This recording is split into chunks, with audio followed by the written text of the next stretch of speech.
గారితో మాట్లాడదాం. నాగేశ్వర్ గారు, గుడ్ ఈవినింగ్. ఉదయం నుంచి కూడా చాలా పెద్ద ఎత్తున అల్లు అర్జున్ అరెస్టు. ఇప్పుడు ఆయన జైలు, చెంచల్గూడ జైలుకి వెళ్ళారు. మధ్యాహ్నం చిక్కడపల్లి పోలీస్ స్టేషన్లో ఉన్నారు. నాంపల్లి కోర్టు విచారణ, నాంపల్లి కోర్టు 14 రోజుల రిమాండ్ విధించడం, ఇప్పుడు హైకోర్టు మధ్యంతర బెయిల్ మంజూరు చేయడం, ఈ హడావుడి ఉదయం నుంచి కూడా జరుగుతుంది. ఈ వ్యవహారాన్ని మీరు ఎలా చూస్తారు? ఎందుకంటే అల్లు అర్జున్ని ఒక దొంగలాగా, ఒక నేరస్తుడిలాగా పట్టుకొని వచ్చారు. డ్రెస్ మార్చుకునే అవకాశం కూడా పోలీసులు ఇవ్వలేదు. ఇలాంటి ఆరోపణలు, విమర్శలు ఉన్నాయి. అటు విపక్షాలు కూడా, బండి సంజయ్, కేటీఆర్ లాంటి వాళ్ళు కూడా విమర్శిస్తూ వచ్చారు. రేవంత్ రెడ్డి కూడా దీనిపై రియాక్ట్ అయ్యారు. తనకే సంబంధం, చట్టం తన పని తాను చేసుకుపోతుందన్నారు. నాగేశ్వర్ గారు, రాజకీయ విశ్లేషకులుగా మీరు ఎలా చూస్తారు? అంటే అధికార ప్రతిపక్ష పార్టీలు అలాగే మాట్లాడతారు. ప్రభుత్వం తీసుకున్న చర్యలు ప్రభుత్వం సమర్థిస్తుంది, ప్రతిపక్షాలు వ్యతిరేకిస్తాయి. ఒకటి, అల్లు అర్జున్ చెప్పినట్లుగా కూడా మీడియాలో చూశాను. అంటే డ్రెస్ వేసుకునే అవకాశం, డ్రెస్ మార్చుకునే అవకాశం లేదు. ఆ రకంగా వివరించాల్సిన అవసరం అయితే పోలీసుకు లేదు. ఎందుకంటే అల్లు అర్జున్ ఏమి తీవ్రవాది కాదు. అల్లు అర్జున్ ఏమి చట్టం నుంచి తప్పించుకుని పారిపోయేవాడు కాదు కనుక దెర్ షుడ్ బి మెథడ్ కదా. అరెస్ట్ చేసేటప్పుడు ఏ పౌరునికైనా అలాంటి అవకాశం ఇవ్వాలి. అది ఏమైనా తప్పించుకోడు కదా. వెంటనే డ్రెస్ మార్చుకొని వచ్చేవరకు ఏమవుతుందో ఒక 10 నిమిషాలు బెడ్రూమ్ లోకి వెళ్ళి అరెస్ట్ చేయాల్సిన అవసరమైతే లేదు. కానీ దీనిపైన హైదరాబాద్ పోలీస్ వర్షన్ చూడలేదు, వాళ్ళు రియాక్ట్ అయినట్టు లేదు. వాళ్ళు వివరణ ఇవ్వాలి. మరి అల్లు అర్జున్ బెడ్రూమ్ లోకి వెళ్ళి అరెస్ట్ చేయాల్సిన అవసరం ఏం ఏర్పడింది అని. తర్వాత కేసులు కూడా పెట్టారు.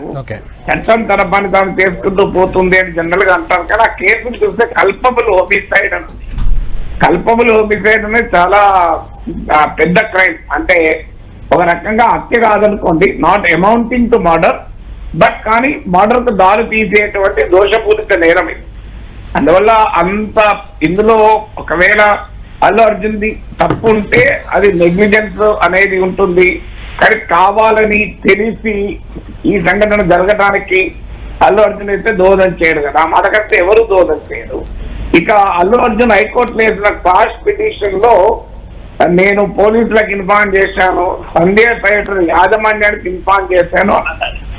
నిజంగానే మరి సంధ్య థియేటర్ యాజమాన్యానికి పోలీసుకు ఇన్ఫార్మ్ చేసి వెళితే ఆయన పైన మనం నేరారోపణ చేయలేదు. కానీ పోలీసుల వర్షన్ ఏంటంటే ఆయన అక్కడ సంధ్య థియేటర్ గేట్ దగ్గర నిలబడి మాట్లాడాడు 15 నిమిషాలు. దానికి పోలీసు అనుమతి ఉందా?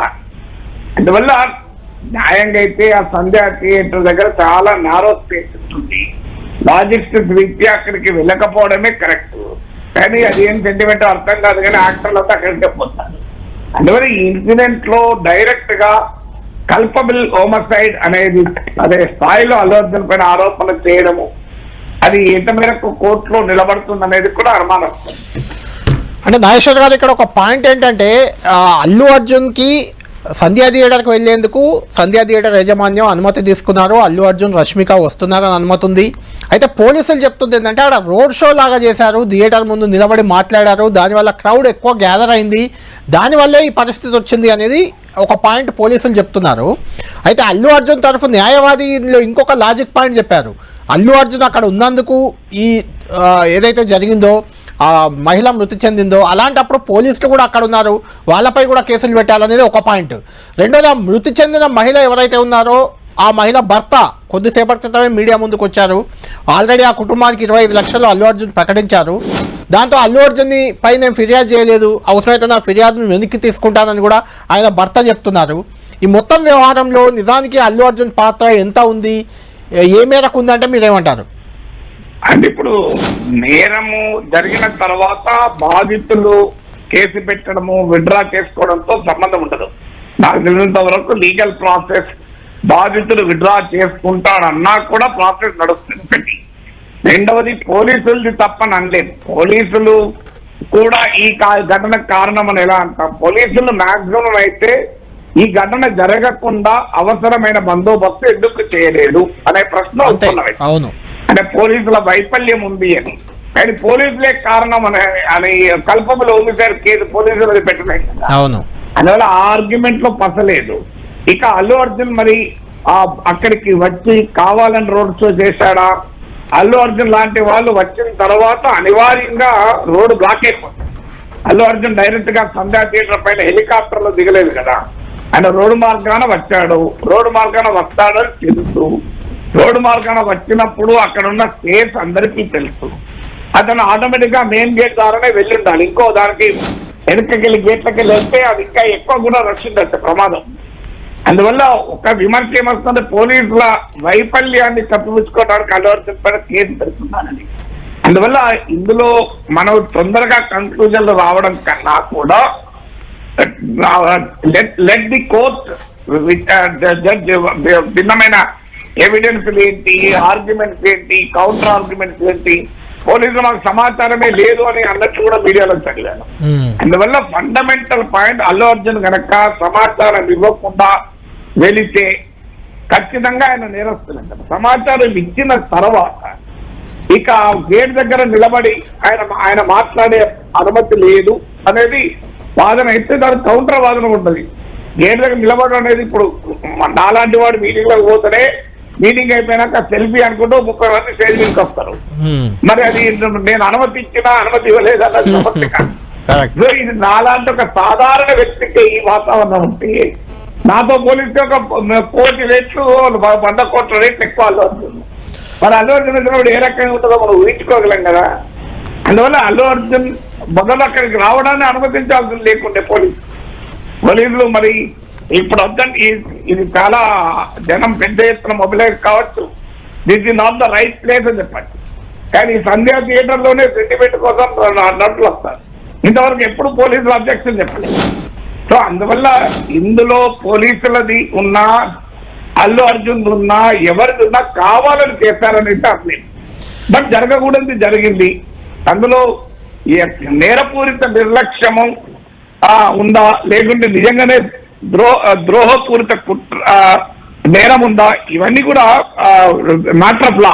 కానీ కల్పబుల్ హోమిసైడ్ లాంటి కేసు కొద్దిగా ఎవరికైనా క్వశ్చనబుల్ గా అనిపిస్తుంది. నాగేశ్వర్ గారు, ఇంకొక ఇంట్రెస్టింగ్ పాయింట్ ఇది, ఎందుకంటే సినీ ఇండస్ట్రీకి సంబంధించిన అంశం కాబట్టి గతంలో కోమటిరెడ్డి వెంకటరెడ్డి ఆయన సినిమాటోగ్రఫీ మంత్రి కూడా ఆయన ఒక ఆసక్తికర కామెంట్ ఒక 6 నెలల క్రితం అనుకుంటా చేశారు.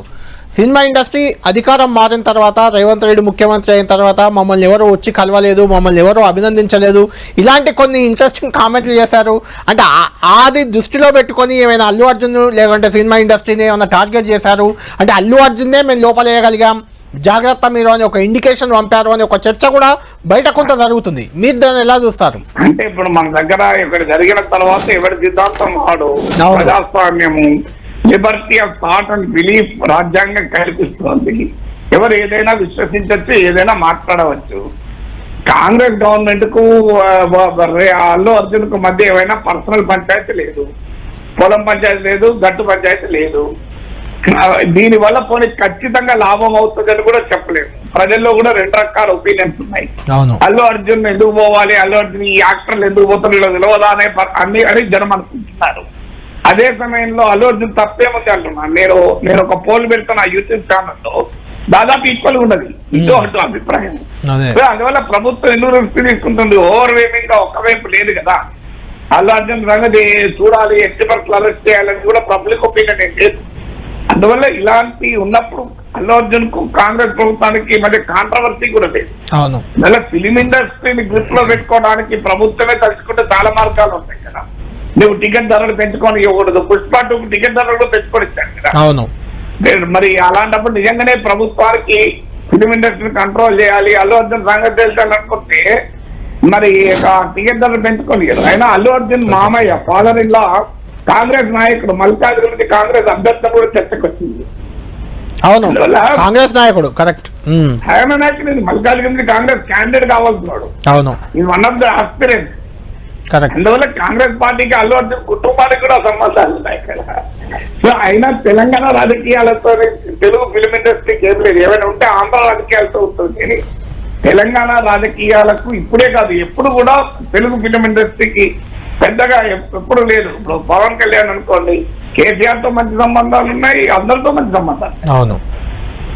నాగేశ్వర్ గారు, ఫైనల్ గా ఇంకొక క్వశ్చన్. అల్లు అర్జున్ ఈరోజు అరెస్ట్ అయిన సందర్భంగా సినిమా ఇండస్ట్రీ నుంచి, పొలిటీషియన్స్ నుంచి చాలా పెద్ద ఎత్తున ఆయనకు మద్దతు వచ్చింది. ఏపీ మాజీ ముఖ్యమంత్రి జగన్ కానీ, BRS working president KTR, Harish Rao, కేంద్ర మంత్రి బండి సంజయ్, ఇలా చెప్పుకుంటూ పోతే అందరూ రియాక్ట్ అయ్యారు. అల్లు అర్జున్ అరెస్ట్ అక్రమం అన్నారు. అయితే ఒక 2-3 రోజుల క్రితమే మోహన్ బాబు సినీ నటుడు ఒక జర్నలిస్ట్ పై దాడి చేశారు, రంజిత్ పై. ఆ సందర్భంగా ఎవరూ రియాక్ట్ కాలేదు. ఆ జర్నలిస్ట్ పై దాడి జరిగింది, ఆయన హాస్పిటల్లో ఉండి ట్రీట్మెంట్ తీసుకుంటున్నారు. అంటే జర్నలిస్టు పై లేని సానుభూతి అల్లు అర్జున్ అరెస్ట్ కాగానే వీళ్ళందరికీ ఎందుకు వచ్చిందంటే ఏం చెప్తారు మీరు? అల్లు అర్జున్ పుష్పరాజ్ కదా, ఏముంది దానికి? అల్లు అర్జున్ ఫ్లవర్ కాదు, ఫైర్ కదా. ఫైర్ కాదు, వైల్డ్ ఫైర్ కదా. అల్లు అర్జున్ రైజ్ కాదు, రూల్ కదా. అల్లు అర్జున్ రాంపేజ్ కదా. మీరు అందుకే అక్కడే ఏ ఫ్లవర్ నై హై, ఏ ఫైర్ హై, ఫ్లవర్ హై సంజా క్యా అన్నాడు కదా. అవును. అందువల్ల ఏమున్నది, అల్లు అర్జున్ అంటే ఇప్పుడు global sensation.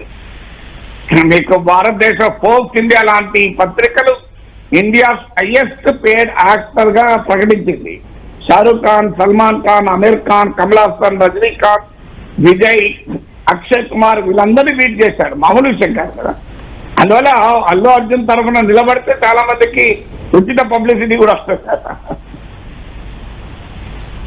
Thank you Nageshwar గారు.